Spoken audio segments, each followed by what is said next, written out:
I'm Matt Gelka in Washington, where a handful of Republicans needed some convincing on the One Big Beautiful Bill, and there was plenty of political drama leading up to a final vote. The motion is adopted. The One Big Beautiful Bill in Congress ended up meeting the July 4th deadline, but leading up to it, House Republicans worked all night to try and flip members of their own party who had concerns about the tax and spending plan. 5 GOP holdouts had opposed advancing the bill to a final vote, with concerns centering around spending and how much the bill adds to the national debt. The president piled on via Truth Social, writing in part just after midnight, "What are the Republicans waiting for? What are you trying to prove? MAGA is not happy, and it's costing you votes." He also made 1 a.m. phone calls. The president's very engaged. He was very helpful in the process. He helped answer questions and articulate his vision and what this bill will mean for the country and his agenda and how urgent it is for us to get it done. So I think it was very helpful. I'm really appreciative of his leadership. The pressure campaign worked, and enough Republicans got in line to advance the bill for a final vote. The resolution is adopted, including Kentucky's Thomas Massie, a fiscal hawk who said he'd support advancing it if Trump stopped publicly attacking him, according to The Hill. He ultimately was a no on the final bill. I think what those holdouts were doing was exactly what we were all doing. We are advocating for our district. I think, 3 in the morning? After having several conversations with each other and the president, we've concluded that this is the best, most conservative bill that we can put on the floor to pass for the American people. Democrats said they were united in opposition to the bill, with an all-day, record-breaking filibuster from House Minority Leader Hakeem Jeffries used as a last-ditch effort to further delay the final vote. It's a crime scene going after the health and the safety and the well-being of the American people. And, Mr. Speaker, we want no part of it. Some conservatives with concerns about the bill said they held out as long as they could to push for changes. The House, however, did not make any formal changes to the bill the Senate sent to them. Reporting in Washington, I'm Matt Gelka. Main criticisms of President Trump's big, beautiful bill is the amount it could add to the national debt. Emma Withrow from the Fact Check team joining us now. As you know, it touched the finish line today. Finally, break down the current numbers in the trillions and also the projections. Yeah, so at this point, we're around $37 trillion in debt, and that really just continues to grow by the day. So the U.S. government's also projected to spend $892 billion just on interest payments for the national debt in 2025. So that adds up to about $2.4 billion per day just in interest, which is insane. Astronomical. Yeah. How much would be added to the national debt according to the research that you reviewed? Yeah, so the Cato Institute, they put together an analysis on this, and they found that it could add as much as $6 trillion to our national debt when you factor in what they're calling unrealistic assumptions about economic growth, congressional extensions of tax giveaways or delays, and then also the fiscal impact that mass deportations could have on our economy. Emma, thank you so much. Absolutely. And as we look forward, we got to look back. Emma's going to join us in a few minutes to explain how we got here and why America is in so much debt. Today, the national debt is nearing $37 trillion, and the big, beautiful bill could add another $4 to $6 trillion, according to some estimates. But how did we get here? Emma Withrow from the Fact Check team joining us now. And I know you dug into the history of our national debt. Give us some of the notable areas of spending over the years behind that debt. Yeah, I mean, if it makes anyone feel better, we've really been in debt since the U.S. Revolutionary War. But in the last few decades, the debt has really just started exploding. Big events like the wars in Afghanistan and Iraq, the 2008 financial crash, and then also the COVID pandemic, that forced the government to spend a lot more money very fast. So between 2019 and 2021, government spending jumped by about 50%, mostly because of COVID. Things like tax cuts, stimulus checks, increased spending, and also a drop in tax revenue from job losses all played a role in driving the debt higher, and that's all according to the U.S. Treasury. We keep on hearing it's going to get higher, it's going to get higher. Yeah. What are the projections saying? How much more?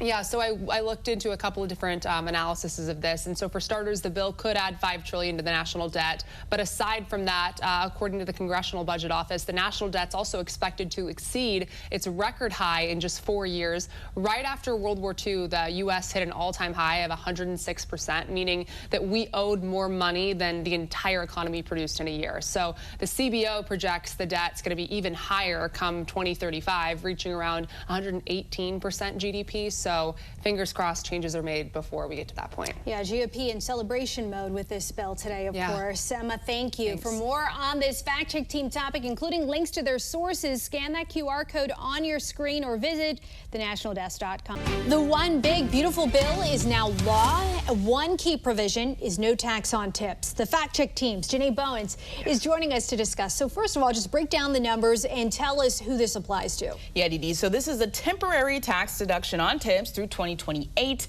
Workers like servers can deduct up to $25,000 worth of tips, but it will be less for those who make more than $150,000 per year. So as we look at the averages, how much money will the tipped worker save? Right. So according to the Budget Lab, the average family that qualifies would save about $1,700 a year. Now, for the lowest earners, that number drops to around $200. And some of the research that you reviewed points out that not everyone benefits, right? Exactly. So according to the Budget Lab, it shows about 37% of tipped workers don't make enough to pay federal income tax, so they wouldn't benefit at all. And this doesn't apply to payroll taxes, which are still in effect. Some restaurant advocates argue the bill leaves out back of house staff and doesn't cover service charges, making it unfair and confusing. All right, Janae, thank you so much. Janae will join us in a few minutes to discuss how this will all impact federal revenue. One of President Trump's key campaign promises, no taxes on tips, was signed into law under his big, beautiful bill. The average family that qualifies is going to save around $1,700 a year. Janae Bowens from the Fact Check team joining us now to discuss this further. The question, though, here remains, Janae, how will this all impact federal revenue? Yeah, Dee. So experts from the Tax Policy Center estimate that exempting tips from income tax will reduce federal revenue by $6.5 billion in 2025. And it really just sounds like a drop in the bucket compared to how much is brought in income taxes each and every year. Exactly. So far in 2025, the federal government has brought in $1.82 trillion solely from individual income taxes and $298 billion in corporate income taxes. Break down also the benefits for overtime workers. This also impacts them.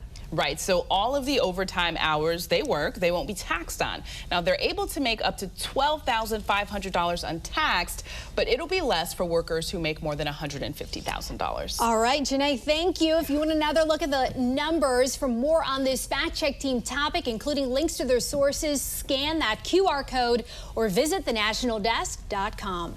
President Trump delivering on many of his campaign promises in just his first 6 months in office, including the big, beautiful bill, which codified the 2017 tax cuts and also boosts spending on the border, the military, and on energy. Republican National Committee Chair Michael Whatley joining us this morning to discuss. Good morning to you, sir. Thanks for joining us. It's good to be on with you, Jan. Big victory for the GOP. You were there, I saw at the White House, celebrating the signing of the bill as well as America's birthday. What does this say about the party and of the leadership of Donald Trump? Well, look, this party is completely unified behind the president and his agenda, which is the America First agenda.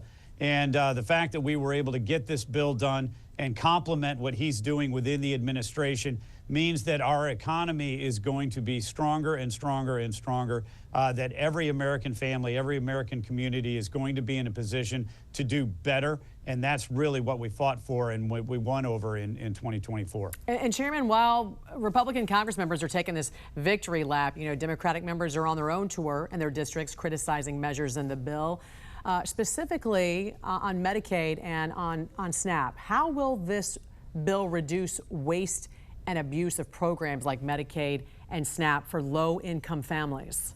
Yeah, look, what we're going to do is strengthen those programs by taking people off that should not be on it. We do not need illegal aliens. We do not need waste, fraud, and abuse in these programs. And by setting it up so that we are really, truly protecting America's most vulnerable, we're going to strengthen these programs for everybody that is involved.